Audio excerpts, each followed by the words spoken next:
welcome to our weekly podcast here on Your Lurgan. I'm Donagh McCone, and I'm Michael Scott, apparently. Michael, you're apparently the editor of the whole shebang. So Head of digital content. Let's get it right, Donagh. And you have a fine head too. It doesn't look digital. It's getting bigger every week. Is it? Yeah. So last week it was number 1. This is number 2. This is a 2 back and sides, trimmed and thinned out. And talking of trimmed back and sides, we won't mention the fact that you cut yourself shaving today. Yeah, it's been a bit of a disaster this morning. I was having to shave to make myself look presentable for you good people, and whatever I've done, I've cut my nose. Hopefully you can't see it, but if you see any blobs of blood falling on my shirt, please do excuse me. I'm not usually as untidy as this. No real blood was used in the making of this programme. We hope not.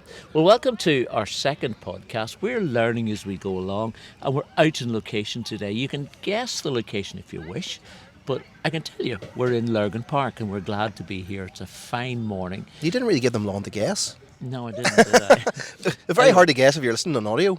Let's rewind the tape there.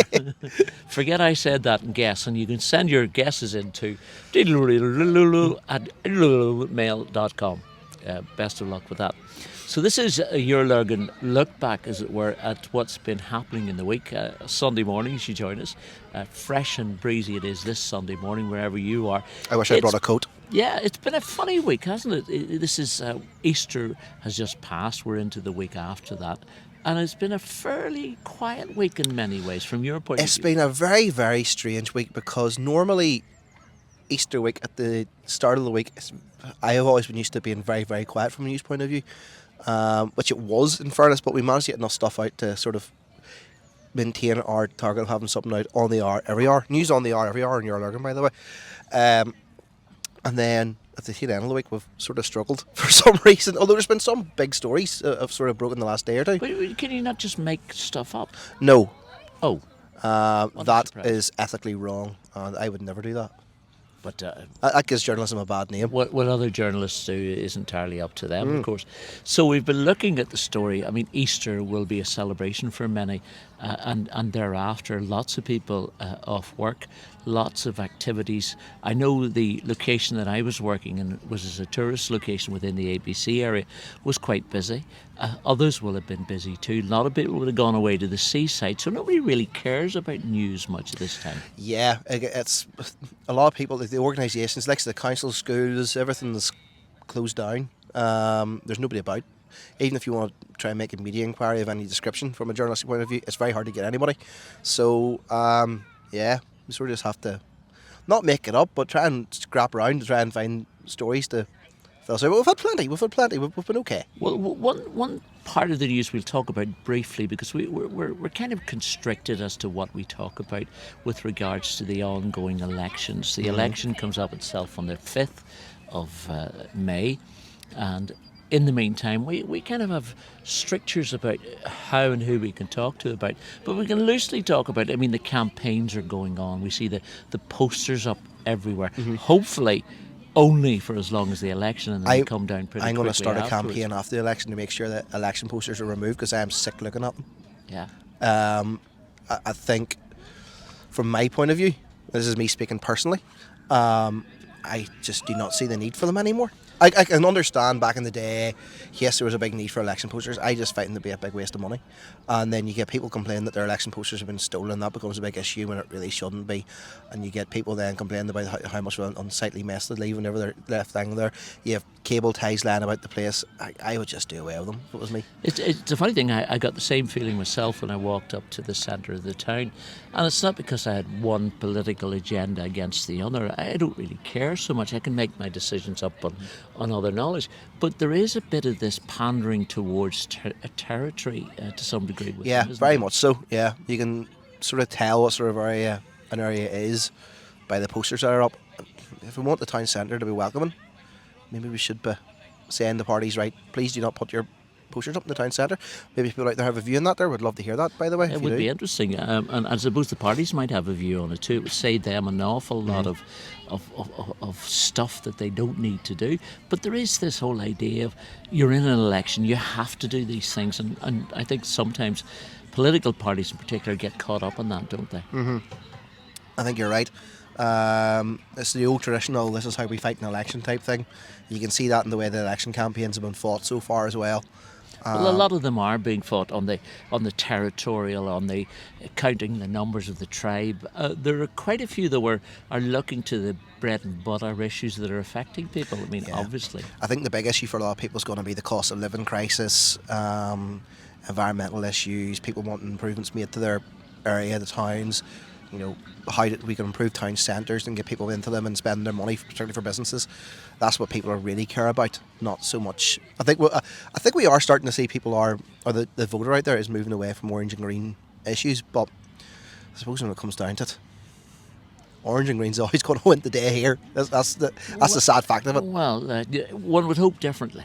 Well, we'll see what way the election pans out. We'll see. We'll not have long to go anyway. I think it's another couple of weeks. And there will be good election coverage once the election actually has happened. Oh yeah. I'm going up to Magherafelt for some reason. Upper Bands being counted in Magherafelt, which is a hell of a drive for for a count that could have been done in Banbridge or in South Lake Leisure Centre, but we'll not get into that. And that was where it used to be. I do recall it being. I think the last Assembly election was counted at Banbridge Leisure Centre, and I think they did Upper Ban. Certainly did Newry and Armagh there as well. So maybe I think I'm just surmising here, but I think the thought is that if there's only 3 election count centres this time, one in Belfast, one in Newton Abbey, and then obviously Magherafelt. So fewer election centres count centres means that there's less of a cost to the ratepayer or whoever pays for it. Will it slow down the procedure? That would be my concern because, the last time I was at an election count in Magherafelt, which was a council election, whenever I was working for the Tyrone Courier, the Magherafelt count was the first count that we finished. So I would hope that would carry through. How they're going to cope with 6 or 7 different counts going on at once, I'm not quite sure. Maybe it's not 6 or 7, but certainly a few anyway. It could slow it down. But we have all day Friday, and apparently we have all day Saturday, and hopefully we do not need to go anywhere near a Sunday or a Monday. Here's open for your sake. Yes, but we will have election coverage on Your Lurgan. We'll be having, we'll be bringing in interviews with candidates as they arrive, all being well, and various people here or there. I'll be up there myself, and so will Johnny, our deputy head of digital content, and we'll also have a live election blog as well, which will bring all the results as they come in, not just from Magherafelt, not just from Upper Ban, but throughout Northern Ireland, because our group, the Alpha Media Group, have got papers right across the place. So we'll have somebody at each of the election counts bringing you the latest results. You don't need to go to that big broadcasting corporation that's elsewhere, do you, for all that? No. We'll be providing it all for you as it comes in. Or your television service. You can figure out who we're talking about there. So let's get to some of those stories then that are kind of making the news. What's the biggest story for you this week? Yeah, well, one of the biggest stories we're talking about this week is the situation at Rushmere, where how do they describe themselves?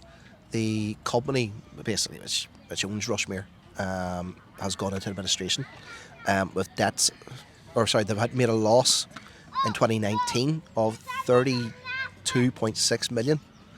And this is pre-COVID. It's pre-COVID. So they've gone into administration. There's a number of other companies connected to that company which have also gone into administration, which means McGowan West in Portadown, and there's a shopping centre as well in Woking, I believe, of all places, has also been affected by this. So concerning news for the shopping centre, but Grant Thornton have been appointed as administrators. They're very experienced, and I think from what they're saying in their statement yesterday, we're recording this on Friday, obviously it's on Thursday, their statement, they seem to be fairly confident and should be able to find someone who will come in and take over the run of the business. Do we get to find out why there have been such big losses, or is that not really any of our business? I don't know, Donagh, to be quite honest. We're just going by what's been put out in their latest figures that have been sent to the company's house. In fact, it was actually only, I have to give the Belfast Telegraph their dues now once they broke this story. They only discovered it by looking at company's house. But, I mean, the administrators are saying they've been quite pleased that footfall seems to be returning to the shopping centre. And certainly I was over there over Easter, and it seemed fairly busy during the week. So, yeah, I mean, I think that things are still operating as normal there. Well, I know that there's a new major tenant. Either I don't think they're there already, but they're coming. Primark, Yeah, are coming. And that's not being affected. And as I say, business as usual as far as the shopping centre is concerned. Any of the tenants that are there are being asked to continue paying their rent to the company that's they pay us the rent. I can't remember their name off the top of my head, but seems to be business as usual there anyway. So the other way of looking at this story is there opportunity for Lurgan to kind of benefit in the uncertainty? Probably not, because as you say, the deal is done. But the major concern of shop owners and tenants and whatever in Lurgan is that this is continuously drawing people away from the actual town centre. You look at Lurgan, and we had a chat, I had a chat with Gillian, who runs the potato bar, right at the very start of whenever you came on board, and that wasn't that long ago, and she was very concerned that Lurgan needed something in it or some new shops to give it a bit of life. The traders that are there are doing a great job. Let's be quite honest. They're doing great in trying circumstances, particularly over the last couple of years. It's been very trying for businesses, but I think the town needs some big names to draw people in. I think that's what she's saying too. It's very difficult to figure out how do you get those big names. It's usually the story of, well, is there the footfall? And they say, well, there's not the footfall. And there's not the footfall because we don't have the big names. The issue of rates as well. Sometimes it's the issue of rates. But it's also, I mean, this is a problem, as you know, for virtually every town and village in not just Northern Ireland, in Southern Ireland and the UK as well. It's not just a Lurgan problem. I mean, out of town shopping centres attract businesses in because they've got bigger space and they've got cheaper rates. That's basically the bottom line. Cheaper rent. And it's very hard to fight against that. Whenever and of course, if you've got, say, brand A is in a shopping centre, well, that's going to attract brand B and C because then there's going to be an audience, they're ready to sort of swoop in and. It's what they call the McDonald's factor. They realise that if they build where other original similar style companies come in, it brings more and more people. Yeah. So I can understand that. Maybe and a debate for a different day. There have to be other ways of looking as to what you attract to Lurgan, what type of businesses, and the idea of bringing more public housing there, or not public housing, but people to live in the town centre, community facilities, which is a harder sell and a harder idea and concept to get to, but that's what other towns seem to be doing. Yeah, I know.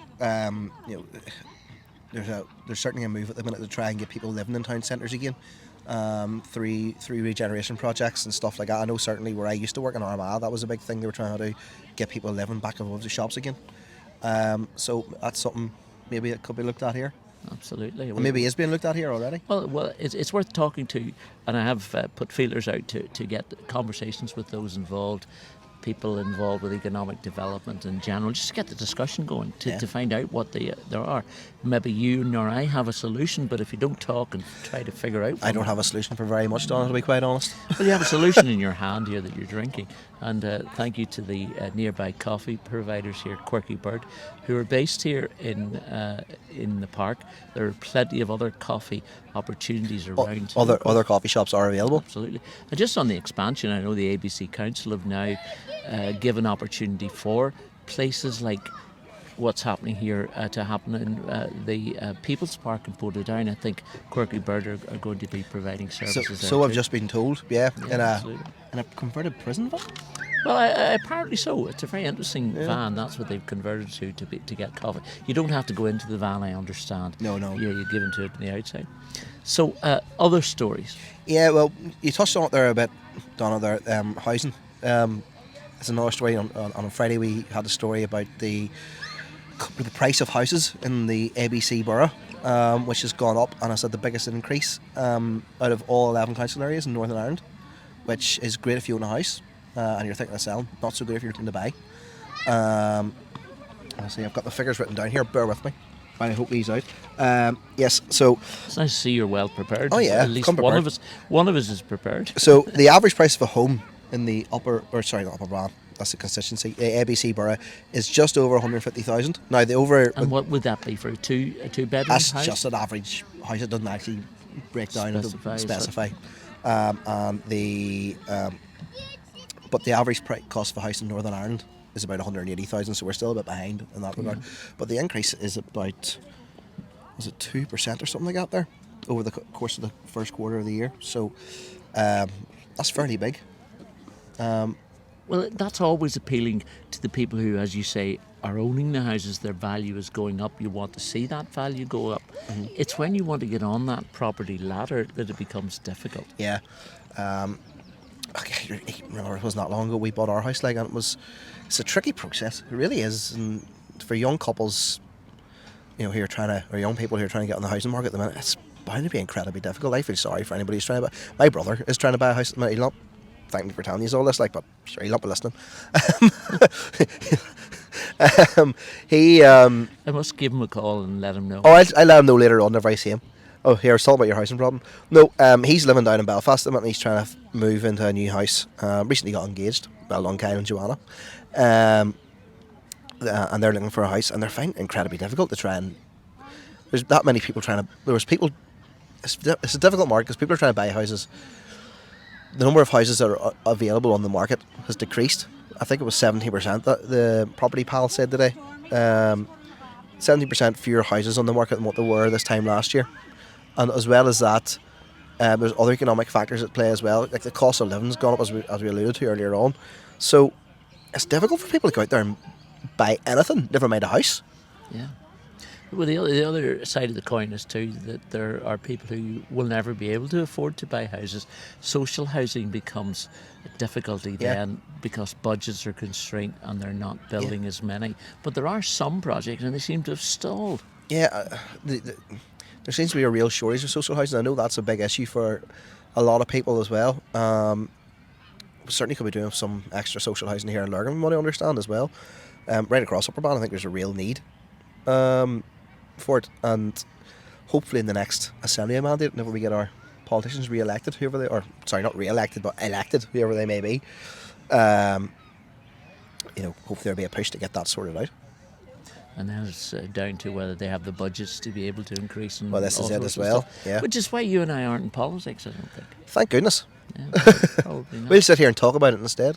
By the way, if you're watching, listening, wherever, and there are issues that you want to hear about or need to hear about, or there are stories that you have, we have an email that you can contact us with. Best email to use? info@yourlurgan.com.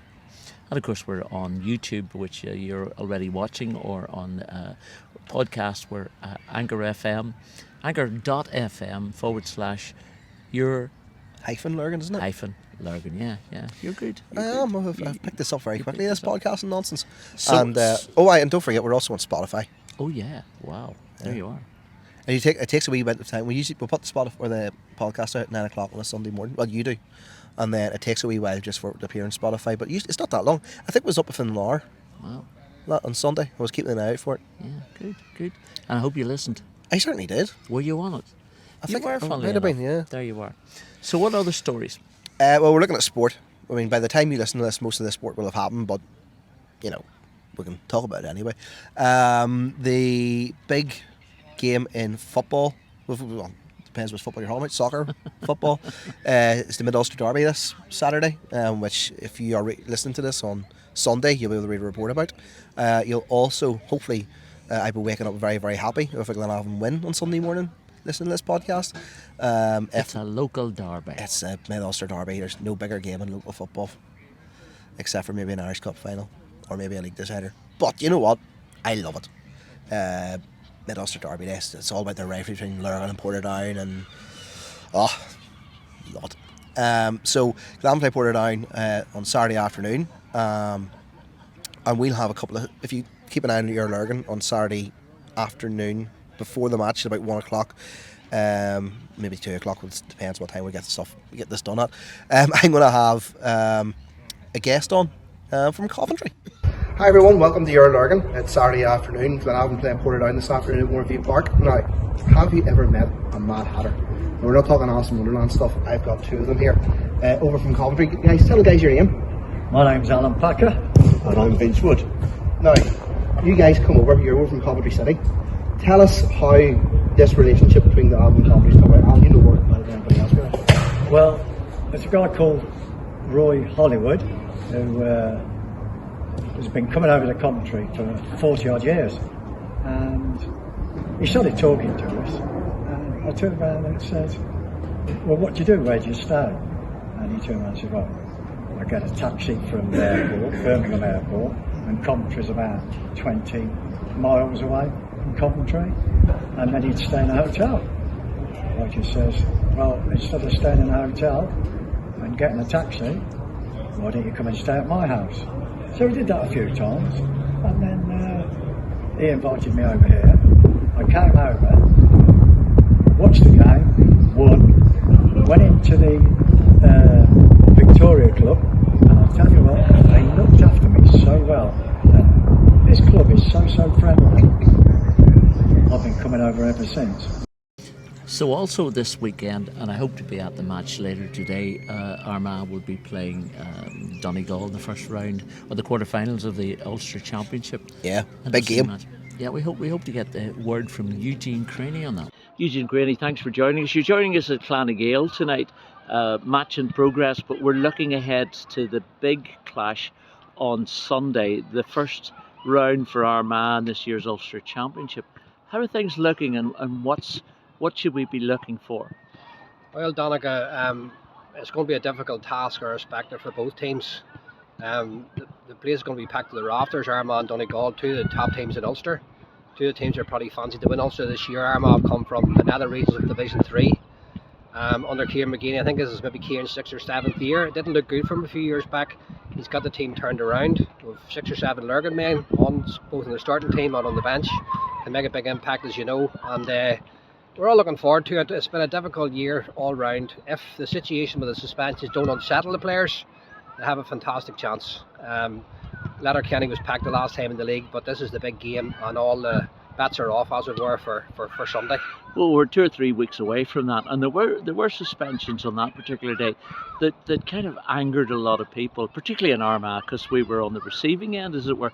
But they seem to resolve themselves very quickly. They have. Well, they got the briefs, as it were, in place. The solicitors took over. All of that goes through the CCC, which is the Competition Control Committee. If it doesn't work out, then they go to the lawyers and the legal people, and they push it through. If there's a technicality, they had to use official footage. If they don't have that, then they can't really use anything else. So I think that's where the whole thing fell down. Armagh got Wayne O'Neill back, number 1, which is their talisman scorer. The Stephen back, and the other 2 guys from Cullyhanna who are playing out here tonight without them. So all in all, it's been a fantastic year so far. Young Tiernan Kelly from Clonerne has been playing every single game. Kieran McGeeney's had great faith in him. He's played 6 or 7 matches in a row. He's improving all the time. I think the interesting part of it would be who maybe doesn't start rather than who does start. Maybe Stephen Campbell mightn't start, Andy Murnan mightn't start, Clonerne's Conor Turbot might start. Well, But they're all able to make an impact. They've always been brought on to bring impact. I think Stephen Campbell got the full game last time out in the league, but not necessarily in previous games where he was brought off the bench. That's correct. But Stephen is an impact sub anyway, Donagh. He can do it, he can come on and do it, he can start and do it. He's one of those guys who has a lot of energy, and if he comes on, he's he's a big player, he's hard to mark. He's a runner, and he can score from both feet and all angles. So it's going to be interesting. But I would be concerned as a supporter looking forward to the match. I think Donegal are a wee bit further down the line than us at the moment. They've Michael Murphy, one of the top players in the country at the minute. They've young Ryan McHugh, very skillful player. They've 2 of the best forwards probably in the game. So I would love to see Armagh win the match, but I'd be a bit concerned. Donegal are the old dogs for the hard road, and it's going to be so difficult. Having said all of that, of course, one of the weaknesses for Armagh in previous campaigns has been the defence. It really seems to have lifted itself above itself, a surprise to many people. Yeah. Would you be saying the same? Absolutely. That's hit it on the head. Absolutely, the defence has been fantastic. They brought in Kieran Donaghy from Kerry, one of the guys, the talisman of the forward line in Kerry at that time. And they brought in Kieran McKeever, who was an out-and-out defender with Kieran McGeeney in the good run they had in the 2000s. And he's got the defence tightened up, you know. play with a sweeper all the time, but they're pretty tight, very, very physical, very fit. And I think the defence, including Nathan Faulkner from Mockery, who's in my opinion has been the best player probably in Ulster so far this year, has been extreme, and that's what's leading them through the games. The defence has been fantastic, to be fair.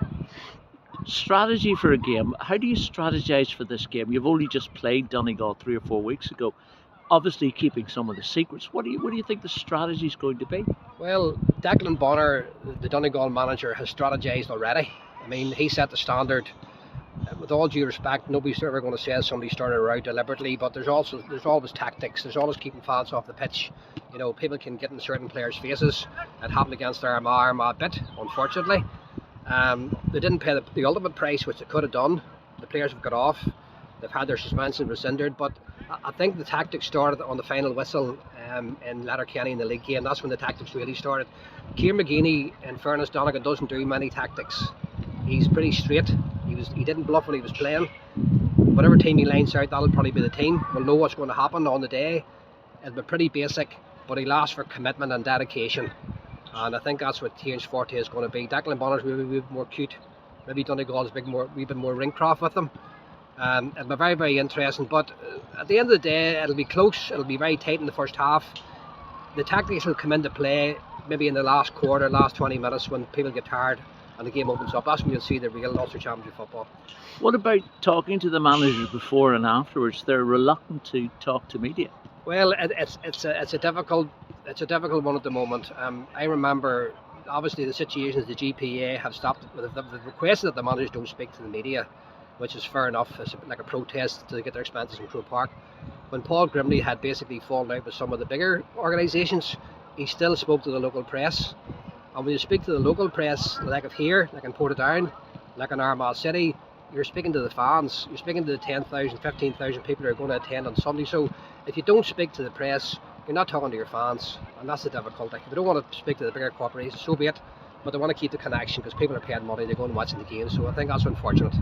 And so you might try to get an interview on Sunday? Well, I think I got a slight interview with Kieran McGeeney after the Donegal match in Letterkenny, and I asked him would he speak, and he says that I don't have to talk. The fans know how I feel about them. So he is a supporter himself, but Kieran's a good lad, and I don't think they're going to speak to us. Your prediction? My heart says Armagh. My head says Donegal, just about. Just about. I think they've more in them. I hope that's not the case, and if I'm going to support the team, I want Armagh to win. I think the problem going forward is there's been a big gap between the league game and this match, so nobody knows what the form is going to be bringing into it. And then there's going to be another gap if Armagh are beat then going through the backdoor system, so that could drop the form again. I think Donegal might just have enough. What could sway is Ballybofey, to be honest. They're very, very difficult to beat in Ballybofey. We'll hear reports from yourself on Sunday evening. Yes, well, we'll be keeping Your Lurgan updated, and yourself and Michael Scott, and you're growing fantastically. Your Lurgan's doing really well in the town, and it's growing day by day. And Michael's keeping us up to date with what's happening in Mournview Park. I'm watching that myself as well, keeping an eye on the top of the Irish League. I thought Glentoran would have won it. Mick McDermott with the money that he spent, but maybe he spent too much. But I think the Blues will probably get home in front of Cliftonville. If Glenavon can do their bit against Portadown tomorrow, then we're all happy. So here we go. Well, we'll watch for that one too. Thanks for joining us. Thank you very much. Thank you, Donagh. Yes, Eugene's going to the match. He'll have coverage on Your Lurgan on Sunday evening of a full match report and pictures and whatnot of the game. So keep an eye for that there. Good stuff. So sport carries everything. Should also mention as well cricket. Of course, we are in Lurgan Park, but we're missing not to mention Victoria, Lurgan, Warrenstown, Donaghcloney Mill, all back in action this Saturday. So this is the first game of the season? First game of the season, which means it's going to rain tomorrow, or Saturday. So you keep an eye out on Your Lurgan. There will have been a preview on the website. We should have match reports from the games over the course of the week, so do keep an eye out for those. Good stuff. So that's what's happening. I've been talking during the week. You may have seen the interview already. We'll give you a little flavour of that. I've been talking to Pat McGibbon, who's very much into sport, went to play for Manchester United, and as you pointed out last week, never played for Glenavon, but played against them in some of those derbies that you talked about, and we did talk a little bit about no, he that. didn't play. He managed against them. He was Portadown manager. Oh, I think maybe even as a Maybe he young did as a boy. youngster, actually. As a You're right. youngster, yeah, You're right. before He did. left, He yeah. did. Yeah, Sorry, he my did. mistake. You're One or absolutely two. right. See, you're not perfect. No, I'm not. So he also gave us an insight into well-being and how important it is in his life, why, and all sorts of stuff. Fascinating interview. So we'll give you a little clip. The death of your brother through suicide is a very challenging time. So to then, have to deal with that, you need that support network around you, and that's what Manchester United give me. Can I tease a little bit more about your thoughts around that, and not for 1 second to invade the privacy of that situation, but how you, if you dealt with it yourself, or what it taught you and what it brought to your life in later stages. For example, your engagement very much with mental health and well-being. Yeah, I mean, the thing about it is, and my parents were always great in terms of, saying about education was very important, and the footballing side of things I loved, but within education as well, I always knew the importance of, education. So even at Manchester United, I initially went over in the first year and did some work with A levels in maths, but it sort of fell away towards my formative years then, or sorry, my latter years at Wigan Athletic. I did a physio degree, and so I always had that idea of being proactive in terms of once my footballing career was finishing. And that's just about it for this week. Thank you for joining us on the podcast. Hope you enjoyed it. Give us your thoughts. We're planning to do more of these once a week at different locations. And we'd be delighted if you'd like to join us. If you'd like to be, I don't know, in the audience while we're doing it, or just providing us with a location to come and do the podcast. So if that's your bent that you want to do that, reach out to info@yourlurgan.com or to Michael at the same location. Myself, personally, if you want to, come up to us, and as long as you're not throwing stones, we will say hello and say, yeah, we're up for that. Absolutely, yeah. It was always good to get out and about and meet new people and hear your story. So, yeah, absolutely, get involved. Just drop us a line. We'd love to hear from you. And very best the morning to you, and enjoy the rest of your coffee. Absolutely. I'm going to maybe get a second one of these. I've struggled today, as you can tell by my nose, but yes, we'll persevere. I'm Donagh McCone. I'm Michael Scott. And that is the Your Lurgan podcast.